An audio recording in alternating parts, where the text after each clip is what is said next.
In this video, we're going to go through Learning Target 3.2.4, and we are on page 3 if you have the packet. If you do not have the packet, you can just be writing this in a journal. And if you have a notebook, I want you to pause the video right now and make a set of 4 columns just like this table and write down these words. So go ahead and pause the video and write this down. And now we're going to go through some important vocab. So we're going to go through what each of these words means. And today we're starting our unit on systems of equations. So we have been talking about equations. We solved equations in Unit 1. And then in Unit 2, we talked about linear equations and how to graph them and how to write story problems for them. And so now we're going to talk about a system of equations. And a system of equations is just a set of 2 or more equations.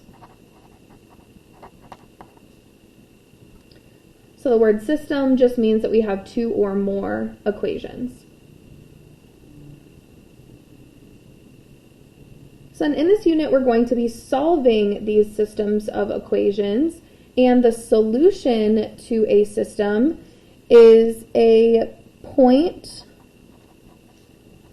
that makes both equations true. So a point that makes both equations true.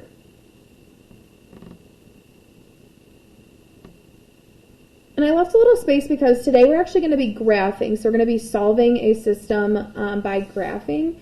And so I wanted to mention that on a graph, it is where our lines cross.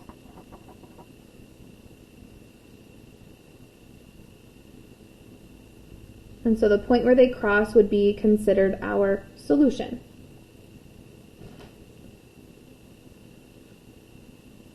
And then last unit we had some special types of lines like parallel lines and perpendicular lines and those kinds of things. And this kind of ties with these two special solutions. So there's one that's no solution and one that's infinitely many solutions.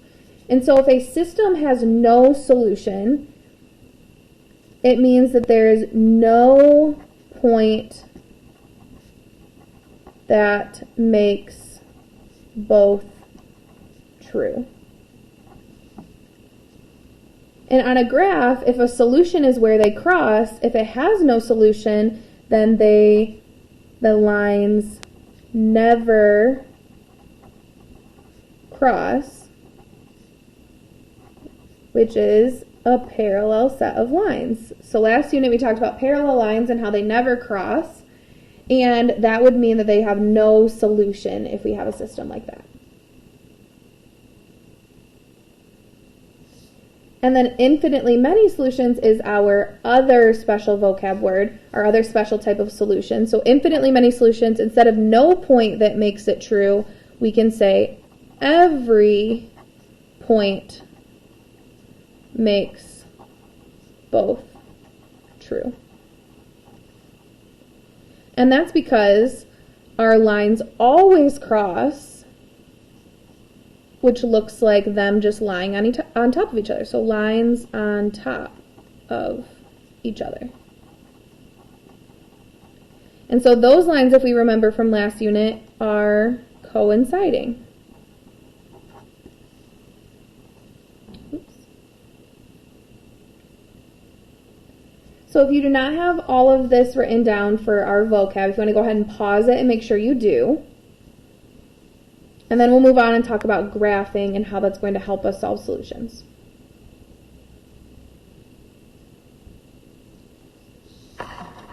To graph in slope-intercept form, which, as a reminder, slope-intercept form is y equals mx plus b. We're going to I'm going to draw a line right here to separate this. This is going to be our method. So remember, we just have to remember how to graph each type, how to graph in slope-intercept and how to graph in any other form, which is what we learned last unit. And so slope-intercept form, we begin with B, and we move with M.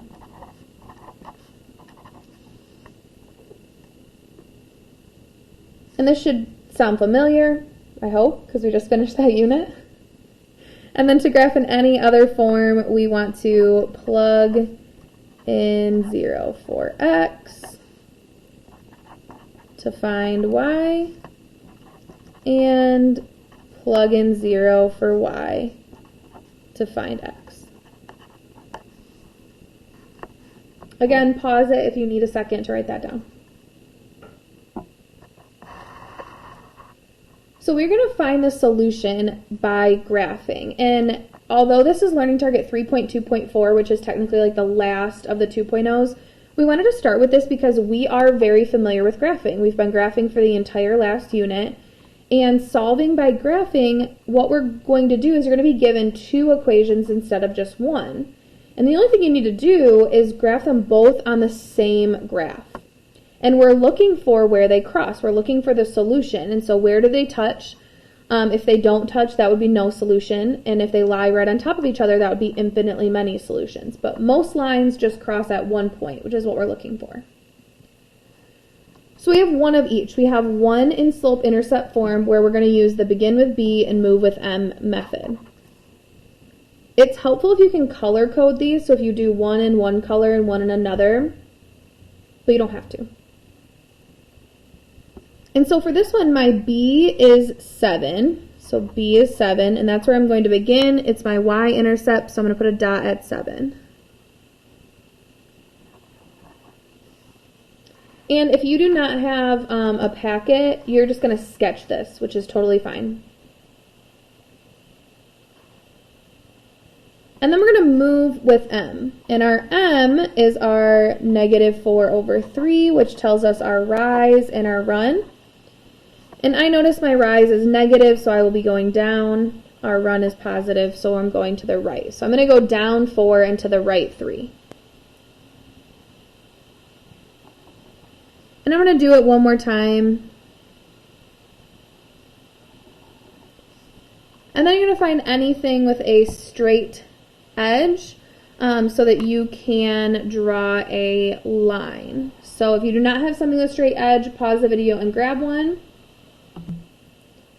I'm going to use an envelope, and so you're just going to line them up, and yours is probably just a sketch, especially if you don't have the packet, and then go all the way through the entire coordinate plane. It's really important you go all the way through because we don't know if we're going to cross up here or down here, so we really need to make sure that we are going all the way through so we can catch where it crosses. So now I'm going to switch colors to do the other one, and this one's not in slope-intercept form, so I can't use the B and the M method. I want to plug in zeros. So I'm going to go ahead and plug in 0 for X.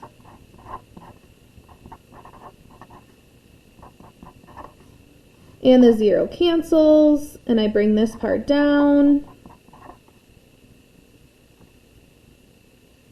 And then right here, you're always going to end up dividing whatever coefficient is out in front, and we're left with y is -2. And so on my y-axis, I'm going to put a dot at -2. Now I need to find my x value, so I'm going to plug in 0 for y. Really similar, the 0 cancels, and I bring this down. And if I divide, that's going to give me a decimal.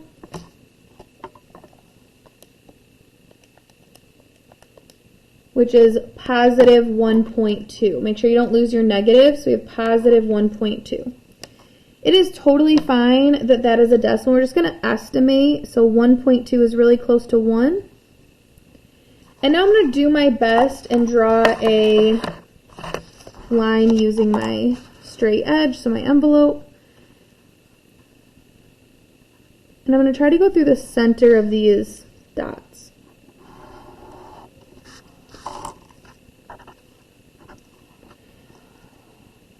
Now again, yours, if you do not have a packet, is more of a sketch because you can't see exactly where they're crossing. But you can see in mine, we can see where they cross. That's what I'm looking for. And this is always, even with a coordinate plane, it's always going to be an estimate because I am human and I make mistakes and my graphing's not perfect. So I'm just going to estimate where I think they cross, which is right here. And I can see the x value, 1, 2, 3. So it's 3, comma, 1, 2, 3, 3. So our solution is 3, comma, 3. That is the answer to this problem. And so for your independent practice, it is going to look more like this example on the next page, where you're going to be given a system and asked to find the solution, but it's going to be multiple choice, so that if you don't have your packet, you don't have to sketch out graphs. And then this is also what the test is going to look like, so it'll be helpful to see it this way anyway. And so if you have this, you want to make sure that both are graphed correctly and then the solution is written correctly. And so you can see like A and C are graphed the same way, but their solution is written differently. And then B and D are graphed the same way and their solution is written differently. So you have to figure out which is which. And so I like to start with the one in slope-intercept form. And I want to identify that the B is at positive 6. And so I can see the B is at positive 6 for this red line. That one looks okay. B is at 6, B is at 6, B is at 6. So that actually didn't help me because the red line is the same for all of them. So I do have to see if I can do this one, which would be the other line. So the green or the purple line. And so for this one, I want to plug in 0 for x.